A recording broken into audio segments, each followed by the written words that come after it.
What's up guys, welcome back. Today we are releasing our new player's basic training guide thing, and so I will start off with race first because obviously you need to pick a race that complements your class type thing, if that makes sense. So each class can either go stamina or magicka route. It doesn't really matter. Stamina usually depends more on weapon skills than the magicka route because most of the character classes use magicka for their skills. Some can be morphed into a stamina skill later on, and that's fine. That's like a Dragon Knight thing.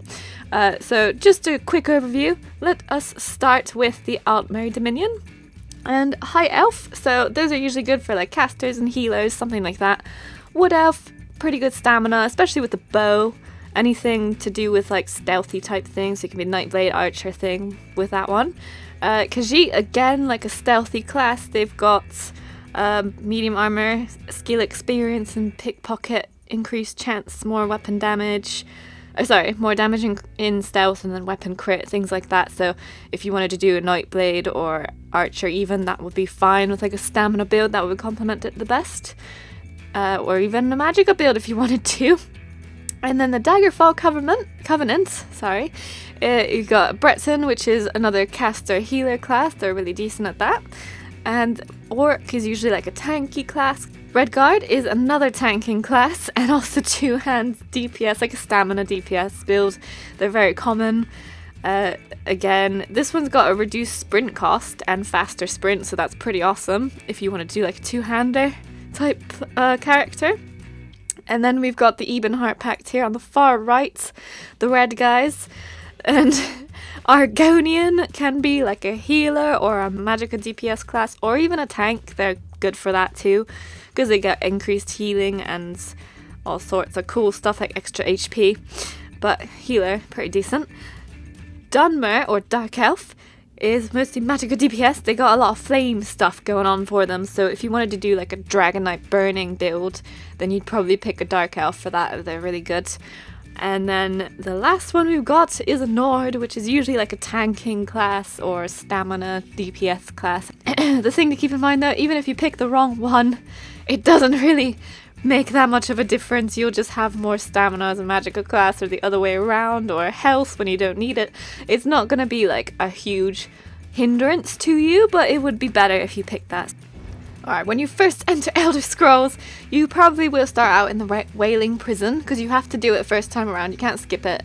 Once you create your first character and get through all that, then you can skip the Wailing Prison part and just end up at the starting zone. So this is quite simple really. Once you learn the kind of mechanics of how to block and attack with your melee skill, you've obviously got your skill bar as well. So mainly the suggested thing to do, you'll probably have skill points to put stuff in, or put them into things. And it's just pretty much get the first skill in each tree just to start leveling it, because you will probably need a skill towards the bottom of the trees at some point in every single one, and they just get a bit better down the bottom. And just focus on your main attack skills. You can move on to the passives later once you've gotten your bar is full of stuff that you want. Attribute points, you'll probably have those as well. So in your character type thing here, you'll have magicka, health, and stamina. So the general rule is, if you want to make a caster class, use all magicka. If you want to make a melee attack, like with physical damage, use stamina. And then if you wanted to do a hybrid, just put roughly 20 in each, and then you can just interchange whatever you're using, but obviously doesn't mean you'll be like particularly good at something. You'll just be like an all-around one. Tanks usually use stamina or magicka only. They don't even bother with the health. You can get that on your armor instead. And that's pretty much an overview of the attribute points, so it's not too complicated there. Okay, and then at this point, you probably want to find a build. That's what I would do anyway, once you start getting more and more skill points and unlocking these further down, because you'll obviously want to get better skills as you go, but you don't know which ones to get. So you can either do the route of just get them as you go and try them all out. That would be a way to explore, and then you can work out what skills are crap, what skills are good. Or you can look up a build and then realize, right, I don't need the second skill. I'm not going to bother investing a skill point because I don't really want to reset it like every so often. So I'm just going to leave it in the first one and then wait till it unlocks to the third one, because that's the one I need. And this one is actually really good. We're in prison.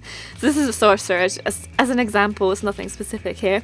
Stamina builds usually use lots of weapon skills, as well as casters though.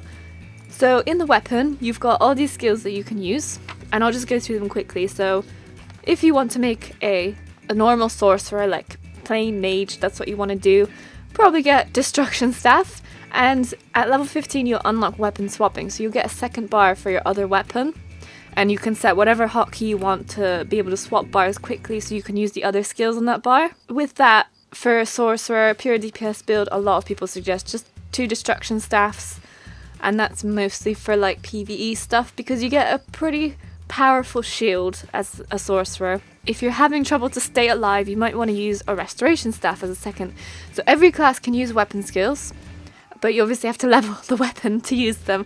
So Restoration Staff, if you're having trouble with staying alive, and you've pretty much, like, you can put your Restoration Staff on and then get your class skills here, so you can get Restore Staff and then put all your attacks on here and have like 1 heal. Dragon Knights stamina builds usually use 2-hand weapons, a bow, or they can dual wield. So for PvE they'd use 2 hands, a dual wield and a 2-hand.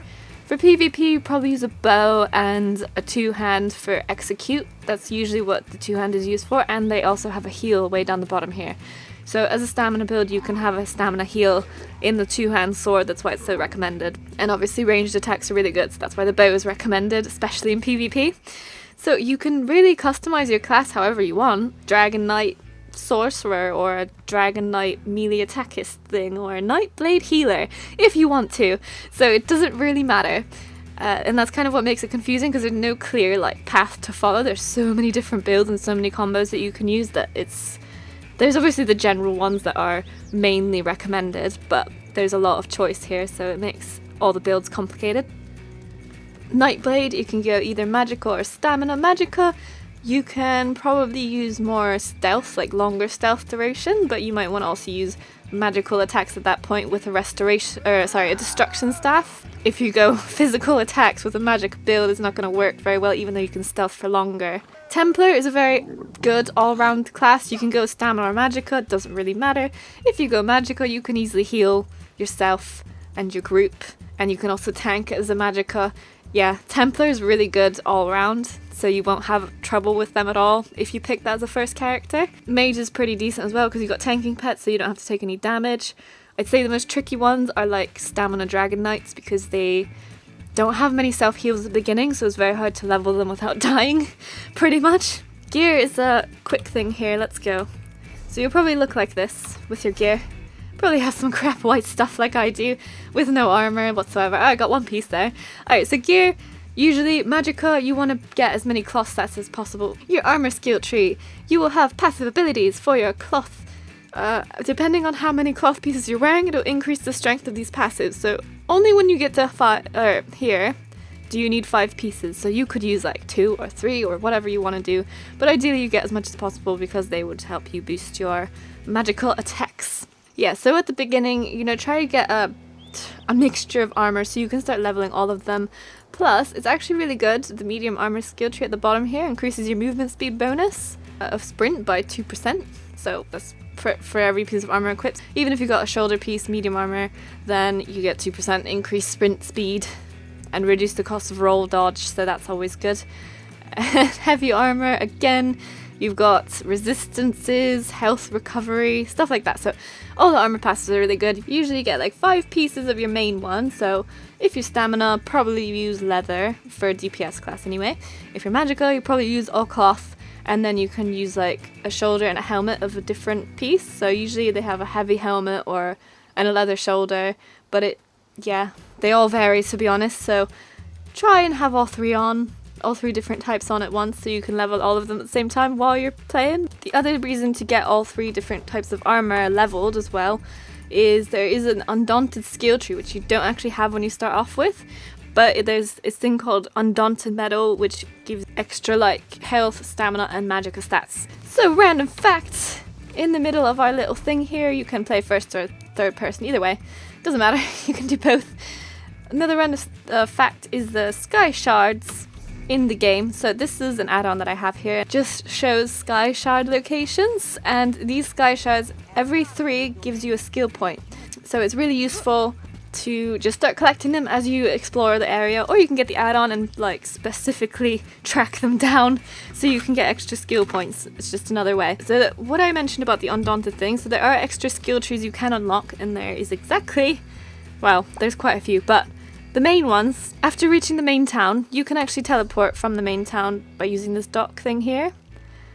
And for this particular one, I will be going to Oradon, because that is the main town, main map for the Aldmeri Dominion. Right now I'm a High Elf, and it's Volkelgard. So when you reach there, usually you just play through this map here. You can quest, do all these things, or you can visit the Dockmaster and have him travel you there.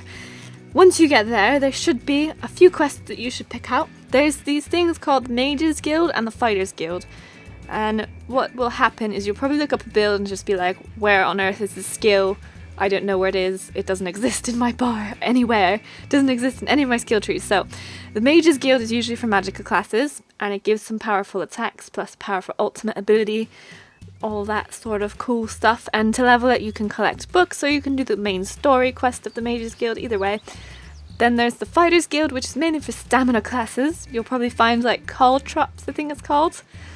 Something like that, but it's a physical attack that's really strong for stamina DPS classes, and that's where your missing skills might be located if you're confused as to where it's gone.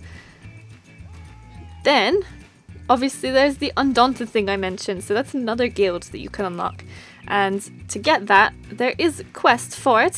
So there's a guy in the main towns when you leave off of Starter Island here in Volkelgard. So for the Aldmeri Dominion, if you're an elfy person, apart from Dark Elf, they're left out of this. Salted Wings Tavern, and this guy called Turek Redclaws. So once you get initiated into Undaunted, it's basically a dungeoning guild type thing. Daggerfall Covenant is here, Glenumbra, that's the main map, and it'll be in the Daggerfall city, and that's the main starting zone there. Then there is Davin's Watch, which is for the Ebenheart Pact in Stone Falls. So you'll play through like the beginning bit, and then you'll eventually get to Davin's Watch, and this guy is located in the Fish Stink and he's called Kale Stig the Axe, so hard to miss. There'll be like a quest symbol for him. Alright, so it just unlocks extra abilities and passives for you. Dungeons level it, and also does killing certain mobs around the world, but I don't know which ones yet. Crafting is the next part. This is specifically for gear like blacksmith, woodworking, clothier. So you'll walk around, wander about. Here we go. I think I saw a wood piece over here, but it's gone now. I think someone took it from me. For God's sake! Okay, so I can't show you that at the minute. But what will happen is you'll start seeing like random things you can collect off the ground, but it doesn't really show up in an obvious way. But you do want to start collecting the mats when you start out, so you can start making yourself some stuff. So for example, here's a plant that you can collect. It's jute. It's like a level 1 cloth plant thing. And the way to make these a lot easier to farm is if you've got a spare skill point, go ahead and get yourself this Keen Eye skill. Once you start getting gear in your bags from killing stuff, Sentinel's Lash, you might get it from the first box you open. This one has a thing called training on it, and what you can do with that is go to these stations and start your research on these things, because at first it'll take like a couple hours to research a trait, so then you'll be able to craft a bow with training, which increases your experience gained from skills by 5%, and with each one of these you'll actually be able to create sets based on how many pieces you've researched. So at 2 you can craft your first set piece, and that's for mainly stamina. So the first set pieces at 2 research traits are stamina builds, or stamina sets. And then once you hit 3 research traits, then you can start crafting magicka sets for like a magical character thing that does magical damage. And each piece of gear has 9 traits, so you've actually got to research 9 things onto each piece of armor and weapon, and yeah, it's not fun when it gets towards the end because they actually increase in time as well to take to research. So start like 2 hours, then it'll go up again and again and again, and then the last ones take like a month to research fully. So this is why it's good to get started straight away. And the set pieces have to be crafted at certain locations throughout Tamriel. There are crafting stations like this one here. There's Fisherman's Isle. Crafts Pact of the Torug's Pact set piece there. This one here, Twilight's Embrace, so adds 104 health, some spell crit. This is where it shows 3 traits required, so for each piece of armor that you want to craft as a set piece, you have to research 3 traits on that one piece, and all of the others to make a set. And that is why it is important to get started on crafting very early on in Elder Scrolls to get somewhere quickly, if you want to craft as you go. Then, once you find other gear that you don't need and you've already researched, you can actually start deconstructing them for extra mats and extra. So, see how these are green? If you deconstruct these, you have a chance to get an item that is also green that basically decides the quality of the gear. So if you get the green item, you can upgrade a white piece to a green piece. Then there's blue items that you can use to upgrade green to blue. And then there's purple that go from blue to purple, and then there's a legendary piece as well, so you got to get the one that upgrades it from purple to legendary, which is gold. So that's why deconstruction is important. And then when you go and refine the things you've gathered, so for example, if you've got a bunch of ores or a bunch of wood or a bunch of cloth, then you can refine them at the crafting guy, at the crafting station, and potentially get more of those bits that upgrade your gear. And there is skill points that you can put into the passive abilities that gives you a higher chance to get it. So this one here improves the chance of extracting ingredients and allows refining of more powerful tempers from raw materials. This one, tempers is specifically blacksmith, they'll all be different for the other ones. In this particular case, you don't need to use as many of those green or blue or purple items to upgrade your gear to the next level, which is why it's good to get all of these passives, because they'll help you in the long run. And the other crafting types here with alchemy. Alchemy is mostly pots and all sorts of strange things. You use like bugs and water and other herbs, combine them to discover recipes. I haven't gotten that far into it, to be honest, so it's a bit complicated in my opinion to me, because I don't understand it at all. I just decided not to learn that one. Enchanting can be a bit funky, but essentially what happens is you can enchant runes, or glyphs they're called, enchant glyphs, to add like stamina, magicka, health to your gear, or increase your weapon damage onto your weapon, or add flame attack damage, anything like that. It's an enchant to your existing gear. And for that one you just collect rune stones. The square ones decide to add or subtract the stat and also the level it turns out to be. So like if you're level 15, you want a level 15 enchant, that kind of thing. And they go into intervals of 5, so it'll just be like 10, 15, 20. And if you're under those levels, then you won't be able to get the next one until you have a higher level. The triangle runes decide the stat you are increasing, and the circle runes decide the quality. So the circle-shaped runes will be white, green, blue, purple, and gold. And if you use that, because there's 3 of them, that you have to combine all at once, and if you use the last circle one, it'll decide the quality of the rune. So if you use a white one, I think it's called Ta, like T-A. If you use the white one, you'll get a white rune, and or a white glyph, and it won't really do much for you. It'll just be like the base ones you can buy from a vendor, or you loot off mobs. And then you can extract the glyphs you find, or even the glyphs you make, you can trade them with another player. So when you trade the glyphs, you can go ahead and extract the other person's glyphs to get more stuff out of it, because if you deconstruct your own glyphs, you won't get as much from it. Provisioning is mostly just food crafting stuff, so like cooking. And if you enjoy doing that, then that's fine, but I don't really enjoy doing that. And provisioning also, I think, is linked to furniture. So recipe quality, sorry, the first one, allows use of green recipes. So if you upgrade that one, you'll be able to use more higher level recipes, especially if you're furniture crafting. I think that one contributes to it. Right, now we move on to random facts of Tamriel that will help you do things. So, stealing. If you wanted to unlock the stuff that helps you steal stuff easier and better, then you basically start stealing, and then it unlocks the skill tree. It's called Legerdemain. I don't know how to say that. I just don't understand this one. And yeah, so improved hiding, all that kind of stuff, if you want to be a stealing class. First mount can be bought from the stable master for 10,000 gold, and that's kind of what you want to save up towards the beginning. Don't worry about buying too many other things, because there's really nothing to buy at low level.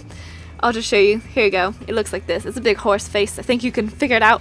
So that guy has the cheapest mount for sale for 10,000. It's brown horse. And then you've got to start leveling your horse. So every day, the most recommended one to get first is speed, obviously, because it helps you get around faster. It's a separate stamina bar for your character's sprint. So you can sprint everywhere. Your mount It has endless sprint even if it runs out of stamina. It's just that you might get knocked off really easy if you don't have any stamina left. And it costs like 250 gold per upgrade. Alright, so we're at the Stable Master.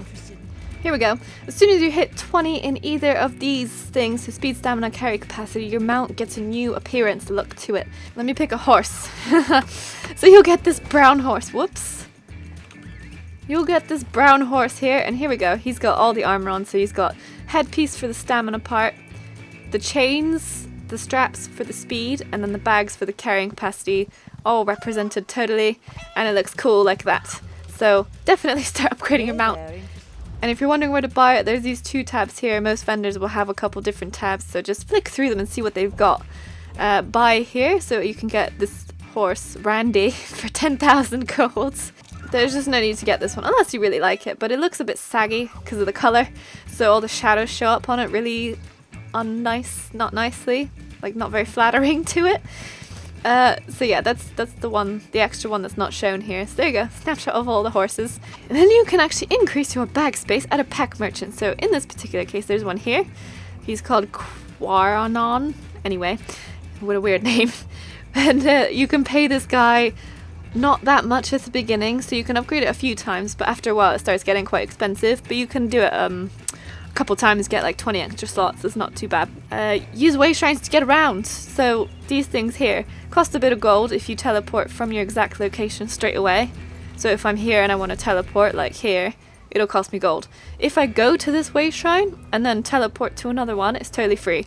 So that's a way to fast travel in Elder Scrolls if you needed to do that. Join a guild is good if you want to sell stuff. So there isn't like a universal auction house in Elder Scrolls, and I don't kind of really understand why, because it seems like a feature that's quite common these days.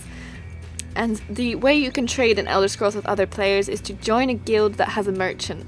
So there's merchants, like guild merchants, located all around Tamriel, like near towns and stuff. But the main, like, city ones, you'll find more junk in because people tend to hang around there more. And the ones in, like, obscure locations randomly throughout the map won't have as much stuff in. You can buy stuff from all of them, but you can't sell until you join a guild. So with their own vendor as well, the guild has to have a vendor. Just joining one isn't good enough. So that's kind of how the auction works in Elder Scrolls. It's a bit weird, but you can still buy stuff. So what happens at level 10 is you can finally join PvP. You'll probably get a big notification box. It's called Alliance War. Here we go. I can't join it, yeah. I'm not level 10 yet. So once you hit level 10, you can get extra skill trees. There's 2 of them. One's called Assault, one's called Support. So sorry, I just made an error in my thingy. I'm sure some of you noticed when I said Undaunted has caltrops. That's wrong. It's Assault. Assault has caltrops, which is really useful.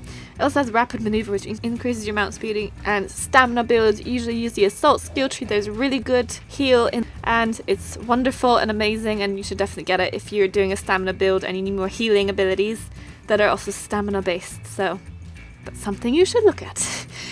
Weapon swapping as 15, I already mentioned that. So you got 2 weapons and 2 skill bars that you can swap between. There is a dungeon finder, but it may not always work in Elder Scrolls. So if you go into your main menu here and you go to group, and then you're like, okay, group, and then there's dungeon finder, unlocked to level 10 again, Alliance War, unlocked to level 10. Use this thing to join the groups. And Alliance War, I mean, they made it a bit more clear now with the 7-day resource. I've never played that one, so I'm not sure. Below level 50, obviously below level 50 people. If you're new to it, just join that one. You'll probably still get ganked and stuff, but it's fine. Then 30-day standard is with champion points. 30-day non-champ is without. So champion points you get at level 50.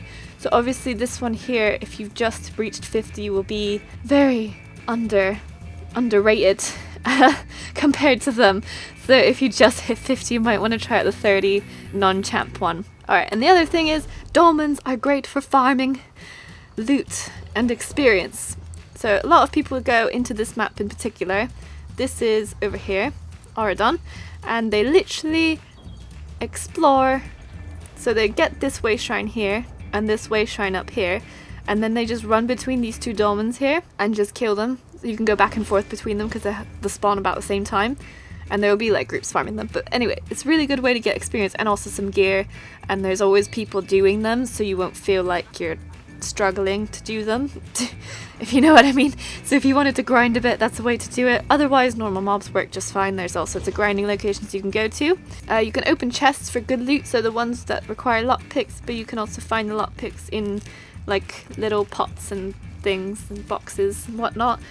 Just if you can't find any, you can buy them from a general merchant, so it's not too big of a deal. You've got two kind of story quests in Elder Scrolls. So the first one is your main story, which is to do with the Harbridge. You'll get that when you reach the main town, so this is starting island, it's not going to have anything. Then the second type of story quest is for each map. So this map will have its own little story quests. You know, you can finish these areas here, like these towns that are undiscovered. By the way, I'm using an add-on, so that's why these show up. Yours probably won't have barely anything. It won't have these sky shards, it won't have these little grayed out things. Only like this house thing maybe, and this thing because I've discovered it slightly, and this eyeball. That's all it'll have. Each map will have its own story quest, and it will continue you to another map in succession, so it'll all make sense for you guys and it won't be confusing at all. Your level scales to everything in the game, so you can go anywhere, anytime you want, and everything will be your level. And you can level wherever you want to. So it doesn't really make a difference, to be honest. Very open world. And both story type quests reward blue items and skill points. So those are always good to keep up to date with. I am hidden now. I'm sneaking. Alright, Mundus stones. So what on earth are Mundus stones? Alright, I've just logged into my other character so you guys can see the Mundus stones a bit easier here. So Mundus stones are like a forever buff. Once you pick one, it just stays on your character forever. So this one in particular, the warrior, increases weapon damage. Not particularly sought after Mundus stone or anything like that, but they essentially look like, I'm just trying to find one. I know there's one here. There's one. Okay, this one, the lover. So this one gives a particular stat. I think it's like physical resistance, the lover in particular. The thief gives you crit. So they are located all around the world, everywhere. And there's 13 different kinds and they all give you a different boost. So make sure you check one out, find the one you like, go and get it, even if it's hard to get to, because it's a forever buff and it always helps out to get better buffs that are on you. Next part is delves. So there's a few different kinds of like dungeons and caves you can go into. So this one here, in particular the torch, is a delve. That's an instanced public cave with normal mobs in, and then there's like a boss in there that will help you complete the cave. So when you kill the boss, you'll get an achievement, and there's usually like a sky shard in every single one, so they're a good place to just dive into when you get the chance. Public dungeons, they look like this. So this big, dark, scary looking cave, and that's also an instanced public area, but it has harder mobs. Not harder mobs, has more mobs in like bigger groups, so you might want to get, usually there's a few people in there anyway helping you kill stuff, but if you are alone, you might want to invest in like some heals or group up with someone else to help you out. Then you've got normal dungeons, which is like every other MMO. When you join a dungeon, there's like 5 players, a tank, a healer, a few DPS classes, and they look like this, so when you explore them you'll find them. Dungeon Finder can also be used for those, and as soon as you level up, I think they're all unlocked actually, because it doesn't matter. You can teleport to all of them. I think they just automatically pop up on your map. So they're always teleportable too. So there we go. That is a guide of basic stuff, necessities for Elder Scrolls. Sorry if it was a bit long. There's a lot of information, but that's as short as I can go really. And yes, so thank you so much for watching. Thank you for all the subscribers. The channel's definitely blown up a lot lately. And yeah, like this video if you enjoyed. Please comment below if you've got anything to add, because I know I've forgotten something, definitely. So just comment below with any additions you've got for new players for Elder Scrolls, because I really just want to help them get started out in the best way possible so they don't feel like completely lost like I did when I first started. So thanks a lot for your help and contributions if you do comment, and we'll see you again next time on, what am I doing tomorrow? Yes, Stamina Dragonite build, this one that I am doing here. This is my character that I'll be showing you tomorrow, so stay tuned for that, and thanks a lot for watching. We'll see you again next time.